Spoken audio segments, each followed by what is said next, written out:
श्री गुरुदेव दत्त श्री स्वामी समर्थ. श्री गुरुचरित्राचा 19वा अध्याय हा अगदी ऐकण्यासारखा आहे. श्री गणेशायन महा आणि औदुंबर महात्म्य 19वा अध्याय नावाड्याची स्त्रीस्थळी यात्रा योगिनी कथा आहे. या कथेमध्ये म्हटलेलं आहे की नामधारक सिद्धमुनींच्या चरणांना वंदन करून म्हणतो, अहो गुरु, तुमचा जय जयकार असो. तुम्ही संसार सागर तारक आहात. मी आजपर्यंत अज्ञानरूपी अंधारात झोपलो होतो, परंतु तुम्ही श्री गुरुचरित्र कथामृत पाजून जागे केली आहे.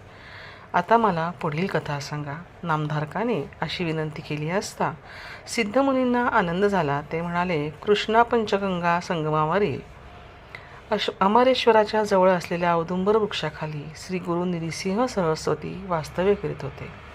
त्यावर नामधारकांनी विचारले, स्वामी, अनेक पवित्र वृक्ष असताना श्री गुरु नृसिंह सरस्वती औदुंबर वृक्षाखालीच का वास्तव्य करीत होते? औदुंबर वृक्षावर त्यांचे इतके प्रेम का होते बरं?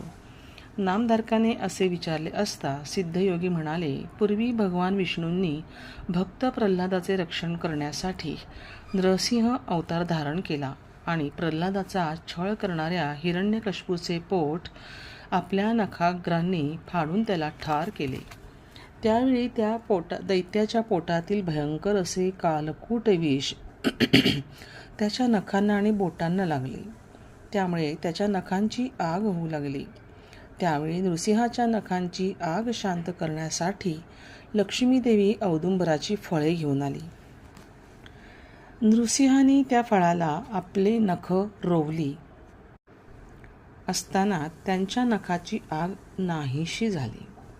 त्यावेळी प्रसन्न झालेल्या लक्ष्मी आणि नृसिंह यांनी औदुंबराला वर दिला, हे औदुंबर, तुला सदैव खूप फळे येतील.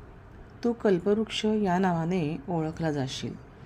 जी लोक तुझी सेवा करतील त्यांच्या सर्व कामना पूर्ण होतील. तुझ्या केवळ दर्शनाने विषबाधा नाहीशी होईल. मनुष्य पापातनं मुक्त होईल. तुझी सेवा करणाऱ्या निपुत्रिक स्त्रीला त्वरित पुत्रप्राप्तीसुद्धा होईल.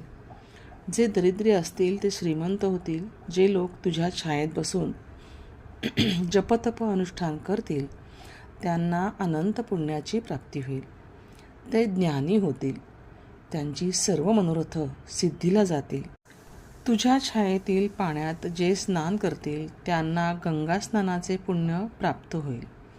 तुझी सेवा करणाऱ्याला कोणतीही शारीरिक मानसिक व्याधी होणार नाही. ब्रह्महत्यादी महापातके सुद्धा नष्ट होतील. कलियुगात तू कल्पवृक्ष म्हणून ओळखला जाशील.